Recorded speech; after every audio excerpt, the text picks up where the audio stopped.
de todas as pessoas. Eu pedi para ele uma condição de lançar oficialmente essa pré-candidatura no dia 15 agora. A gente já reservou um ginásio para fazer isso. E eu, proponho um desafio para o povo da nossa cidade de São Paulo. Que se levante alguém com perfil que eu acredito que todo cidadão que deu resultado na vida deveria pelo menos uma vez participar de um pleito político, deveria participar verdadeiramente de uma disputa eleitoral e lograr êxito nisso e servir como grandes nações colocam pessoas para servir ou em intercâmbio humanitário ou no próprio exército do seu país. Acredito que a política não é do perfil que essas pessoas estão tocando. Hoje o Brasil tem 70 mil políticos e o grande problema da política é que as pessoas que têm resultado, as pessoas que sabem gerir, que têm mentalidade de multiplicar talento, de gerar riqueza, essas pessoas elas não se colocam à disposição da política. Então eu venho recebendo esse espírito público desde quando a gente ingressou ali para uma ajuda humanitária em Angola, né, na África. Em África, na verdade, os africanos sempre me cobram, não é na África, é em África. E eu percebi que a maioria das pessoas que não conseguem ajudar o próximo, publicamente falando, é que sempre eles querem ter uma atitude só eleitoreira. E a pessoa que pegar num problema e sair até o final do problema, como a gente falou lá no Sul, a gente já levantou alguns milhões, né, mandamos mais de 3 milhões de quilos, 3 milhões de quilos de suprimento para o Sul, foram mais de 140 carretas até essa presente noite. E fora isso, a gente tá tirando mais de 100 mil litros de água ali de uma fábrica que estava desativada, a gente reativou ela e tem feito assim uma ordem, né, de ajuda, né, aos nossos irmãos ali do Sul. E eu acredito que isso tem mexido com muita gente. Quero agradecer quem está ajudando. Tem vários empresários que são poderosos, inclusive donos de televisão, que ajudaram, mas não querem que falem, né, porque o Brasil, se você ajudar, você ainda tem represália. O Brasil é um país um pouco complicado por causa da mentalidade de miséria de muita gente. Eu me coloco à disposição do serviço público, apesar de parecer contraditório, porque a minha vida inteira, eu sou filho de funcionário público, eu sempre imaginei, não quero mexer com isso nunca, né? Mas eu fui picado pelo espírito público, não por vontade de fazer um concurso, eu nunca prestei, mas por servir em outro continente, por poder servir e ver que realmente as pessoas podem mudar. Uma coisa que aconteceu lá, que eu acredito que vai acontecer no nosso país, principalmente na nossa cidade, São Paulo, é que quando eu cheguei lá em 2019, eles moravam em casas, tá terminando essa transição, né, que a gente se propôs a fazer mais de 350 casas lá. Acho que a gente já deve estar nos 38% da questão de urbanização. Em 2019, os homens não trabalhavam, as mulheres que iam para a roça pegar na enxada e as crianças cuidavam das crianças. E aí o que aconteceu? Eu fiz uma análise ali em 2019 que para terminar uma cidade para esse tanto de gente, precisaria na época de 25 milhões para fazer isso. Levantar essa grana, para mim é simples para fazer isso. O problema é que a gente ia construir algo para eles. E aí agora, na minha última viagem para Angola, eu fiquei chocado em ver uma informação. Nós produzimos o tijolo lá, as pessoas todas aprenderam construção civil, aprenderam elétrica, aprenderam informática. Todas as pessoas que moram nesse assentamento chamado Camizunco, elas estão hoje em pleno emprego. Cara, eu não conseguia parar de chorar de ver que, alguns anos depois, eles mesmos fizeram os tijolos, eles mesmos construíram as casas, e um grande sinal.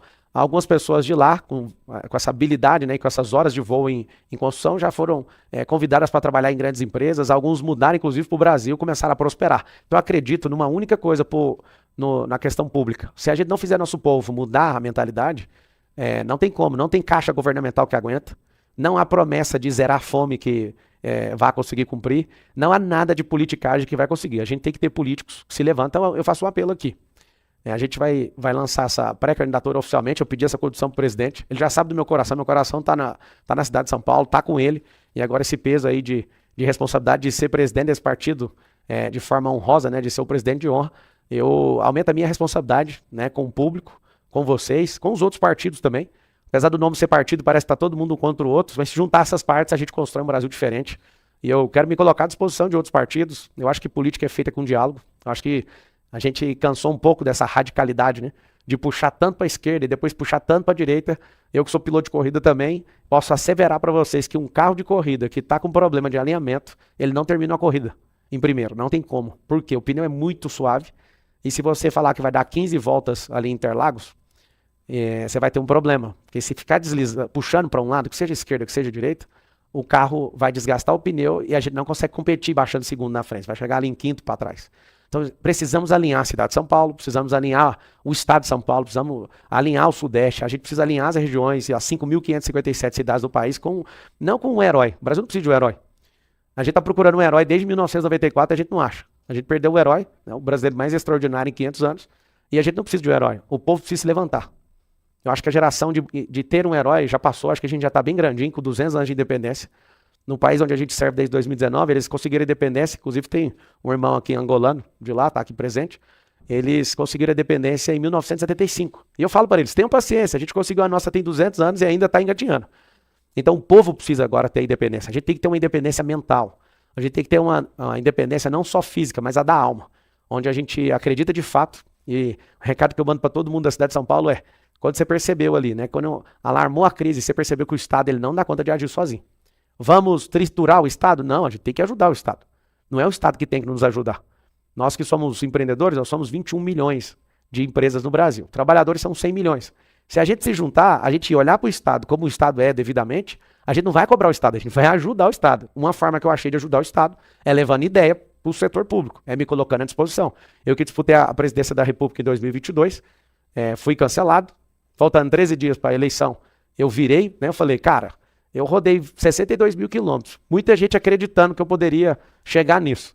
Eu não vou pegar o olhar de cada um, a confiança de cada um que eu rodei no Brasil inteiro e falar, acabou o jogo porque cancelaram minha candidatura. Conseguimos, com o presidente de São Paulo, na época do partido, converter isso para deputado federal. Em 13 dias de campanha, eu fui o 11º mais votado do estado de São Paulo, o único com votação em 645 cidades no estado de São Paulo, que significa que tive pelo menos um voto em todas as cidades. E aí fica aqui meu compromisso, porque vocês já deram essa resposta na urna, de servir. Se não for para servir as pessoas, para mim não tem outro motivo. Financeiramente, para mim é um prejuízo enorme mexer com isso. Poder, acho que influência, para quem tem um status que a gente consegue influenciar a política sem ter esse cargo, mas eu sinto que é minha vez. E aí segue meu apelo de pedir para vocês que estão assistindo nesses veículos de comunicação, na Globo, no SBT, na Band, na CNN, e todos que estão, Jovem Pan também está aqui, os que eu não falei, se puder falar, eu falo aqui, a própria internet, né? Às vezes o maior canal de televisão é assistido talvez por 3 milhões de pessoas, o maior pico de audiência é 10 milhões de pessoas. Eu tenho um canal no YouTube, no Instagram, que é assistido por 50 milhões. Então, assim, todos os meses, mais de 50 milhões de pessoas me assistem. Então, eu acho que eu tenho uma voz um pouco considerada.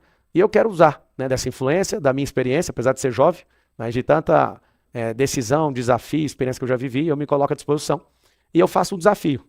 É que a oficialização dessa pré-candidatura, e aí eu vou desconectar dos meus negócios, caso isso aconteça, eu espero que aconteça. O presidente já está certo disso, e eu espero que se levante. Aqui é o desafio para o povo de São Paulo.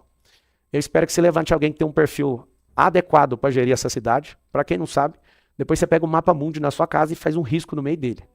Todo o hemisfério sul, a cidade mais poderosa do hemisfério sul inteiro, chama-se São Paulo. Não sei se você entendeu o que eu acabei de falar. Nós temos uma joia, a cidade mais poderosa do hemisfério sul. E se tiver gente que tem um entendimento, uma mentalidade de mudar a mentalidade do povo, alguém que é construtor de riqueza, que tem capacidade geradora de riqueza, alguém que tem diálogo, alguém que tem nobreza, alguém que inclusive já foi de periferia, alguém que estudou em escola pública a maior parte da vida, alguém que entende o anseio das pessoas, né?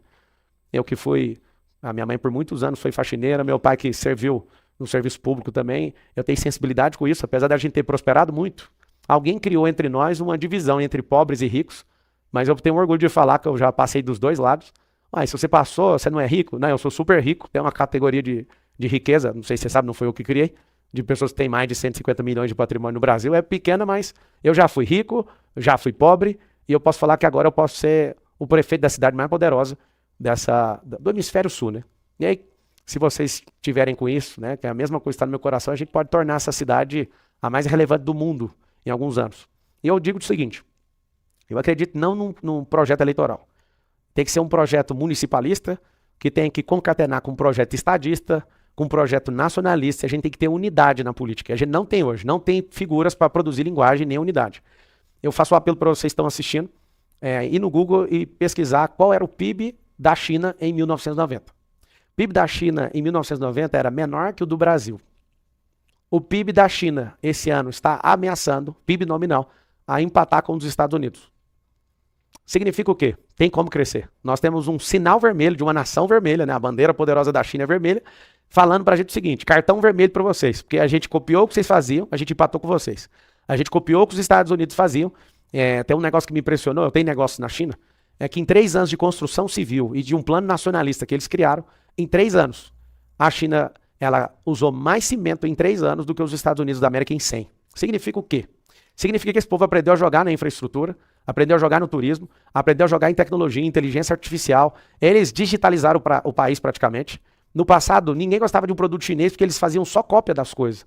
Depois que o chinês cansou de copiar tudo de todo mundo, ele falou, agora nós vamos contratar os melhores cabeças, os melhores heads do mundo, e eles fizeram isso. Depois eles falaram, agora nós vamos profissionalizar nosso povo. Mas eles tinham um plano de 50 anos. Um plano de 50 anos idealizado, que eles não chegaram ainda na metade. E na metade eles já estão ultrapassando a nação mais poderosa do mundo. No máximo, em 2030, a China vai estar lá, absolutamente atropelando os Estados Unidos da América. E não é para a gente discutir quem é melhor, porque se for olhar para agronegócio, aí vem em primeiro lugar Estados Unidos, depois China. Quem é o terceiro? Brasil. Não faz sentido a gente não ser, pelo menos nesses próximos 6 anos, a terceira nação mais próspera da Terra. E se tiver um plano nacionalista, concatenado com um plano estadista e municipalista de verdade, que transcende a politicagem, a tudo que os políticos gostam de fazer, porque é mania, né? Se a gente tem os piores tocando a gestão das nossas cidades, nós vamos ter as piores soluções. Então, eu acredito que essa solução que a China trouxe, a gente vai lançar aí no dia 15, então, caso não apareça alguém com um perfil, né, para gerir essa cidade, a cidade mais poderosa do Hemisfério Sul, me considere automaticamente a opção já disputando, e eu vou falar algo. A cidade de São Paulo vai ganhar alguém que está afim de servir o povo. A cidade de São Paulo vai ganhar alguém que ama a inteligência, alguém que ama a sabedoria, alguém que ama o diálogo. Vocês vão ver pela primeira vez alguém que dá conta de conversar com o petista, com o PMDBista, que tem saco para aguentar os outros. Que se não tiver, então não tem como ser política. Porque política veio de politeia, que no grego a raiz é a palavra polis, que significa nada mais, nada menos do que a política significa cidade no raiz da palavra. Só que politeia é organização de cidade.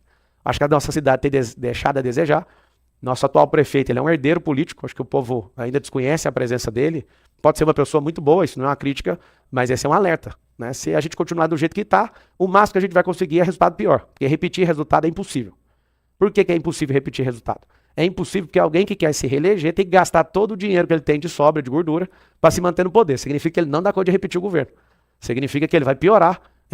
Que já pouco, não amaldiçoando caso São Paulo siga por esse caminho. Se a gente pegar alguém que é aventureiro, que gosta de aventura, que gosta de invadir as coisas dos outros, logo, logo a sua casa vai estar invadida.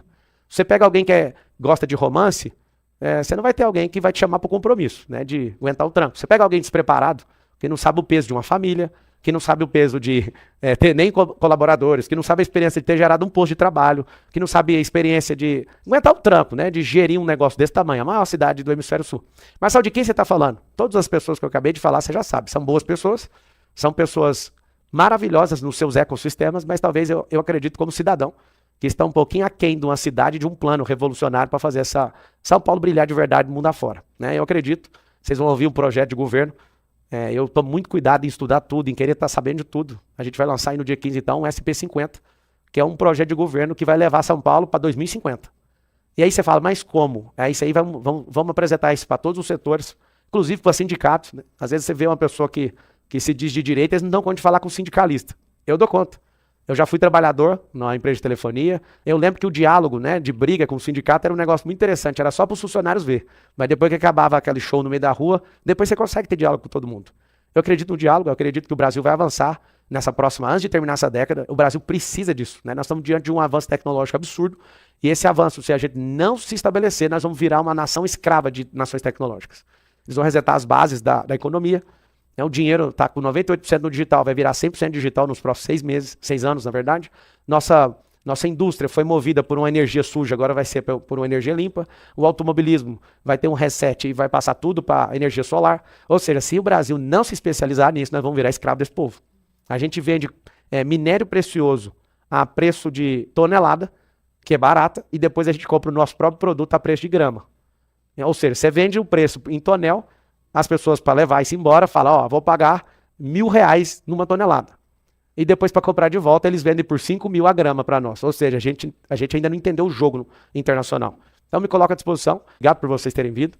Obrigado à cidade de São Paulo, porque tem muitos anos que eu venho prosperando, esses últimos 25 anos que eu venho prosperando, estudando, mudando a minha mentalidade, mas eu tenho que deixar claro para que o mundo todo saiba. Depois que eu pisei nessa cidade, eu realmente prosperei, porque aqui é o centro financeiro da América Latina, do Hemisfério Sul, né? A cidade mais poderosa do Hemisfério Sul, e eu quero deixar aí registrado. Esse amor que eu tenho por São Paulo, foi a terra que eu mais prosperei até hoje, e eu quero devolver isso pro povo, e quero te ver prosperando também. Tá bom? Muito obrigado.